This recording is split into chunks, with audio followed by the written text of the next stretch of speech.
welcome to our podcast. We are new to this, very new babies, and our podcast is Boost and Balance, where beauty meets brains. And we're going to dive into a little bit of the aesthetic side, a little bit of the business side, a little bit of being an injector, what that means for you, the ugly truth, the struggles that come along with like getting into this industry, because people make it so glamorous and social media makes it out to be, you know, the fun side of medicine, but there's a lot of ugly truths behind it. And getting in this industry, being successful, marketing yourself, where to educate, all that stuff is difficult. But also there is a lot of beauty in this industry, no pun intended, but there is a beautiful side to this, and it is the beautiful side of medicine. And we also want to show you that and how you can prosper and actually make money and live your life to the fullest while doing this. So how this all came about was I started nursing in 2011. Around 2013, 2014, I actually was in the presence of somebody who was doing injecting on the side, and I was really intrigued by that side of medicine. It never was a field that I thought about while in school. So I actually took my first Botox class in Memphis. I want to say it was 2013, and I fell in love with it. And I was like, this is what I want to do. But at the time, you know, aesthetics, social media, all that stuff wasn't as big as it is now. So it wasn't as easy for me to get into the field and understand it and the legalities of it until I kind of got there. So for about a year and a half, I had trouble finding people that would allow me to shadow them and get experience, because you literally go to this one class, they teach you these skills within like a few hours, and then you're off on your own trying to create a career, which is very scary. And when you started, there were like no injectors, like none. You were brand new to the scene. Everything was new to the scene. I think I knew of one injector in town when I started injecting. So with that being said, like I literally had to become a patient in order to make a connection. So I booked an appointment with somebody in Memphis and got my lips done. And I tell you, there was no numbing. It was a horrific experience. And I was like, okay. Duly noted what I don't want to do. Yeah, great injector, though. Still friends to this day. We have advanced in numbing, let me say. But so it was really difficult for me. So I took a break for about a year and a half, and I went to nurse practitioner school. I still, you know, kept this in mind, and I ended up getting a job in the aesthetic side while working 3 other jobs in my career. Which is what most people, unfortunately, have to do. You have to. Like, there's no overnight success with this. So it was my side gig and ended up being my like fun job, because I was working hospice, I was working urgent care, I was doing primary care, literally working 7 days a week, and then doing my aesthetics on the side. So it took me a long time to build clientele. It took me a long time to understand the industry, but I would travel all over the United States and find mentors to shadow. And like, that's where my connections built. That's where my knowledge built. I feel like people need to understand it's not like a just one class and you're bam, you've got your career made. Right. And it should never be. Like, I've been doing this 10 years and I still have to get education. I still learn something from every injector I come in contact with, whether they're a new injector or they've been doing it for years. Like, I learn something new in the presence of every person that I've met that is in this industry. Absolutely. And that's what makes you a good injector. You have to do that because everything's constantly changing. If you want to keep up with things, you have to do that. And the connections that you made through putting in your hard work is what made you what you are today. You got to make those connections. That's what helps you later on. But so how did you get into this industry? It's a little different for me. I was a nurse. Ironically, I was working at long-term care. I loved it. I loved it. I didn't love it. I loved my patients. And that was my problem. I stayed there for about 6 years. I was over the skilled unit there, and I did wound care, which I actually love as well. But it got very difficult. They were not paying me very well. I was working sometimes 16-hour shifts, which I don't believe is even legal, but they were doing it anyway.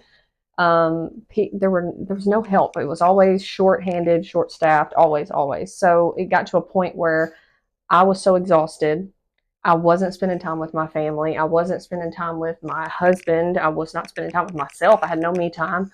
And then if I did have time, there was no money to do any of it because I wasn't getting paid enough. And I always felt like I was the one putting in all the work, but never got any of the benefits from that. So about I guess it was 2019, I got pregnant. And as y'all all know, 2020 was COVID. So that was a very fun, interesting time because I was in long-term care and there were about 10 cases of COVID alone on my floor. I'm pregnant. I don't know. Nobody knew what the, That's scary. no, Yeah. nobody knew what to do. And I knew that my family was the most important for me. So at that point, ironically, I wasn't going and getting any aesthetics done at the time. I had no money, had no time. There was nothing to do for me and myself. If I wanted to, there was no time for it. So my mother-in-law was getting Botox at a local med spa here. She spoke with the doctor that was the owner. And we have mother-in-law's permission to share this information. Yes, we did. It's a big thing. It was a big thing. She said I could. So she was getting Botox there. She spoke with the doctor, and at that time she needed some help. She needed a right-hand woman. So I looked into it, and honestly, it was exactly what I was looking for. The pay was better. My schedule was more flexible. There were no COVID cases from room to room. Yeah. It was just a safer scenario for me in the situation I was in, being pregnant. I actually found someone that appreciated my experience and appreciated my skill. And it's actually, I could prove my own skill because everything was commission based. It was off of my skill. Yeah. I could prove myself and it not be based off of everyone around me, if that makes sense, which that I'm all about that. Which this all is glamorous. Now, the purpose of this podcast and the purpose of Boost and Balance Academy goes deeper.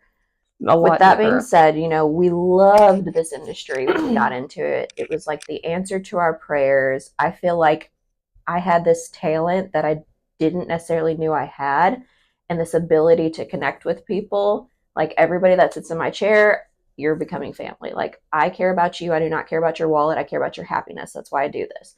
And what I learned was, you know, that gratitude from an individual, it's what brings me my happiness. It's my purpose. What I found in this industry though, and in nursing in general, was that I was getting burnt out doing what I was doing, and my love for this industry was diminishing. Yes, very quickly. Because I was working 3 jobs and 7 days a week, and then my fun job just became another job. Right. So pregnancy seems to be the answer to all of our prayers. I didn't think I could get pregnant. I have a lot of medical history issues, and you know my chances were very, very low of becoming pregnant. So it was a shock when I did. I was probably in the most stressful point of my life as well. Cut back to me and Becca had been working out for about a year. We both worked at competing med spas, so we had that like familiar background, and we referenced each other all the time for different services. If she was good, if her med spa was great, which honestly hers was weight loss, anything weight loss at that time I sent to her, and hormones, weight loss, anything of that nature. But for me it was more of a day spa, so any facials or anything she had at her clinic she would send to me. This is what we want everyone to do. Utilize your resources to the best of your ability to benefit you too. Yeah, there's enough clientele for everybody. Yes. So this industry is like freaking Desperate Housewives or like selling Sunset Cutthroat. Like it doesn't. There's enough. Everybody has their own talent, and people are going to go to you for you, not because so and so said something about you or bad about you like that. It needs to change, and I think that that's another thing is we're trying to build a safe place for injectors to come. Where they can be heard, they can ask questions and not be judged. There's no silly questions. This industry is evolving like crazy, and we'll talk statistics later. But like I was so burnt out in doing what I was doing that like my husband even noticed it. Like I just had no passion anymore. So this building right here, the day I found out I was pregnant, actually, hadn't even told him yet. It's like God was just aligning everything. My husband shows me that I don't remember seeing a damn thing in here. Like I didn't, in my head, I'm like, we're pregnant, we're having a baby, like can't open a business, can't look at this. Like this is not happening. So we walk around here, and like I said, I didn't see anything. We go outside, and like I tell him, and he's excited, and he didn't take it the way, you know, I thought he would. Obviously I knew he'd be excited, but like I thought he would have said, you know, let's hold off on the business. He's like, now is the most perfect time for you to do this. Like this is our answer. Like everything is happening the way it should. You need to do what you love and what your passion is. And so I was like, all right. And you know what? 2 weeks later, I put my letter of resignation into my clinic, and here we are. And that's kind of how. In the meantime, I also had trouble getting pregnant, and Brittany and I are a little bit about our backstory.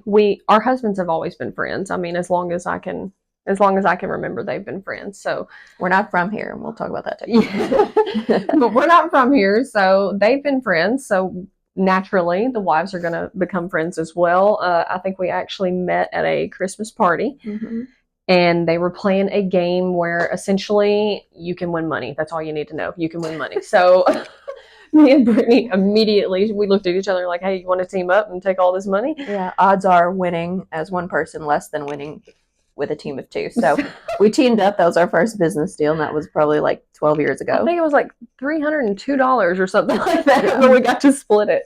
But from that night on, we became very, very close friends. I actually had hormonal issues. I was diagnosed with PCOS back in 2012, and I couldn't lose any weight. I couldn't get pregnant. I was at that point in my life where I was wanting to do both of those things. And I came to see her at her clinic, and she run my labs. And actually, I think I lost 42 pounds with you the first time. Mm-hmm. And we were just working out every morning. And it was kind of a session of complaining every morning at the gym as well, which that's what women do. And then you're working out. Communicate. Yeah, so it's like times 10. We're working out. We're getting all our frustrations out. But ironically, all of that was about work. Yeah. My job, her job, what we would change, what would we do different, And during this process, it was probably about 6 months. I had been working on my plan to open the business, and I hadn't said anything to her. I was completely unaware. Because I didn't obviously want to put bad juju out there. I wanted to make sure that, I was doing this and I wasn't just like jumping into something I wasn't ready for. There's so much, and that's another thing we're going to focus on.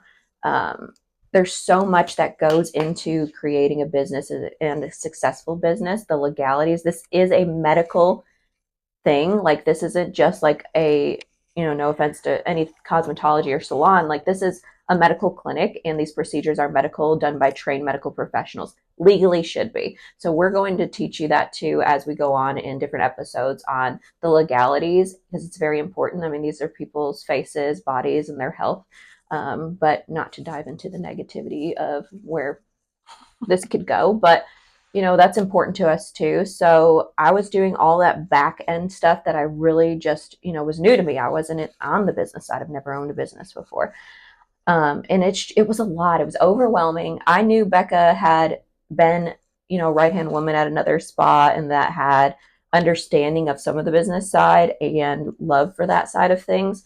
So I literally brought her to this building with a stack of papers, because I'm a paper girl. Literally, I've got my papers over there. I'm a paper girl, and I was like, I am opening a business. I've been doing this for some time, but I don't know the business side. And there was nothing in here. My husband was literally building this place from the ground up. And I just pretty much asked her to jump off a bridge and start a business. And I was going to pay her, and I did for a while, out of my own bank account. So yep, I think it was first employee. I think it was about a month that you paid me out of your pocket, because I was literally, I couldn't go without any pay whatsoever at that time. Yeah, you brought me in, and I remember being like, oh God, like I was so nervous. I was getting a consistent paycheck over there. I was actually paid hourly. And it was just, I knew I had consistent money. I have a 2-year-old, I think at this time, 1.5-year-old. That's a very scary scenario. And honestly, at that time, I go back to my boss, and I don't think I tell her anything. I think on it about a week. I didn't think she was coming. I was like, she's not coming. I'm going to do this all by myself. So I speak with my boss, and then she decides to offer me a astronomical amount of money to stay. So here we are, an even harder position for me to be in, but something just, I trusted Brittany as a friend, number one, and that says a lot about somebody. But number two, I trusted her work. I knew she was safe. I knew she was legal. It was exactly the kind of person that I did want to partner with if I ever were to partner with anyone. So I'll never forget, I came in and you were showing me the clinic, and we were looking around, and I was like, yeah, I think this will do. And you were like, oh, so you're coming? And I was like, yeah. And we both like celebrated in the hallway. I'll never forget that day. But that was pretty much the birth of Well, it was Beauty Boost Aesthetics then. Beauty Boost Aesthetics. So I had owned my own business technically as Beauty Boost Aesthetics. I had got into teaching probably, I want to say 2017, 2018. I had went to a class in Florida and made some contacts.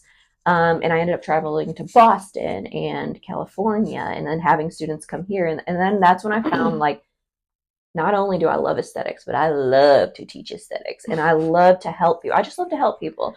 And I felt like I did not have the support to get started. Like I felt like everything worked against me and I had to work really, really hard to get to where I am today. And it's a lot easier now, I feel like, for injectors, but not actually because this industry is growing so quickly I and think the that's what it competition, is. yes, Yeah. the competition is so high that now it's like, well, dang, am I too late to get started? No, it's never too late. And that's, that's what we're here for, is to try to help you, you know, in the area you're at, in the education that you need. Like, what do I need to do to get started and to be successful? So over the next few weeks, we'll talk about, how to even get into this industry. Okay, you have the degree, but how do you actually become an injector? Or maybe you are an injector already and you're having trouble like building clientele, but it doesn't always necessarily mean, that it's something you're doing wrong. There's different things like where you're located. If you know anybody, I mean, I'm from Chicago. I came here knowing nobody, and I felt like that worked against me too. I'm in a tiny town, Absolutely. where everybody knows everybody in their business, so I had to build clientele through word of mouth. And then, like I said, social media wasn't a big thing when I was doing it. It was just getting started. I wish I would have known how impactful social media was going to be, and I would have maybe invested more time back then. But now here I am, 97 years old, trying to do social media. So, but what works out beautifully for anybody that's watching this, everything you're hearing, everything we went through, I know it sounds very condensed right now, but this has been over the course of a decade. Yeah. You and I went through things over a decade, and we wished at that time we would have had someone that could have helped us, gave us this information, at least had a hand to hold, to feel comfortable. And what we want to do for you guys is maybe make it where you don't have to go through so many loops. We can help you go through those trials and tribulations because we've already been through them. Maybe skip a couple steps. And we're still learning too and obviously we have connections, and that's what's great, and that's what we're trying to produce here, is a comfortable community that we can all come together and help each other be successful. Now, local competitors, I feel like, especially here in a tiny town, is the most difficult place to do that because they are like literally fourth of a mile against you. So I'm talking about in general, and I have created and supported almost most of all of the injectors in Jackson. I'm not going to say all of them, but I have, helped people start their careers here, helped them become successful, given them the tools to do that. And I'm proud to say that most of them are successful injectors. And that's the goal for what we're doing. We're trying to not only have a class that, teaches you the skills down to the basic knowledge of aesthetics, but like med spa owners, like we do that as well. We sit down with med spa owners and we talk about some of the hurdles and some of the legalities, some of the services that may or may not work for you. You really have to find what you're good at too. I think it's bad to have a million things that you're okay at. You need to have the few things that you're really good at. And I've accepted that. Like hormones and weight loss is not my thing. I don't have a passion for it. Like I get annoyed with it, to be honest. Mm-hmm. Now I have a passion for my individuals coming in here, so I want to make sure that I can be fair to those people and find somebody that truly is passionate about that. So we do have somebody that does that, and so I think that's what makes us different too. So, and we're trying to change the game. We want this to be a girls field. We don't want this to be. It doesn't have to be. And that's what I love about our clinic. Internally, we try to keep it that way, which granted, a bunch of women in one place, there's hormones, there's that time of the month, there's misunderstandings, there's no communication, there's all these things that are a perfect storm for a negative environment. But we're trying to change that with first building a community where people feel comfortable coming. If you have any questions, there's no dumb questions. We have questions. We still have questions. We're also going to share, though, some of the stuff that we've gone through. And we are in a small town, and we're not going to say names or anything on anything we go through, but like I think it's fair to share some of the experiences for other small town med spa owners to protect yourself in situations. Real life Yes, situations. because it's and just like the mean stuff with women, like how to navigate that and do it properly. Yes. Yeah. You just be prepared if you are a good injector. Honestly, if you are an injector, be prepared that people are you're gonna catch abrasion. There's gonna be people that will try to undermine you and all of the things. Everyone isn't just as nice as what you think they are. And we can hopefully teach you how to proactively keep some of these things from happening to you, down to like watermarks on your images that you post. I mean, there's a lot of little things that I wish we would have known in the very beginning that we've had to unfortunately learn through different things we've been through. Mm-hmm. But that's where we would hope that we can relay it to you and make sure that that doesn't happen to you either. So We'll talk to individuals who are experts on obviously in this industry, people who've been doing it longer than we have, people who are very successful in this industry. The goal is to just like pull knowledge because we don't know it all. We're still learning. We're just trying to share our experience and the positives, negatives, also to, help people know that this is what we do. We teach, we travel, we grow. We're growing with this industry. So and something I would like to specify, this is not the gospel. What we're teaching is just what we actually, I do have learned. a Bible, and I'll mail it to you if you want. I've been working on it for years. She does. But anything we say is just suggestive. It is things that we've been through that can hopefully help you out. It's not, there is no one way to do things. And I think that's the problem in this industry. Everybody wants their way to be the best way. That doesn't, as long as it's safe and ethical and medically correct, that way's fine. And anything we say is just obviously suggestive. There are better ways, and we're open to hearing suggestions from other people. Honestly, please give them to us. We would love that. We wouldn't be here if we didn't take the suggestions of other people. But when we do trainings, when we go to these trainings to get our certifications, everything they say, we don't come home with that. We take a little from it and then we move on. And that's what we want you guys to do. Take what is beneficial for you, compile it, use it for yourself. That's the whole purpose of this entire podcast. So listen, and you will hear the good, the bad, the ugly, the beautiful. So it's Beauty and Brains. We want to expand the knowledge in the beauty industry and connect it. So it's one in one. So we're excited, and we're going to dive deeper into some fun topics. So stay tuned.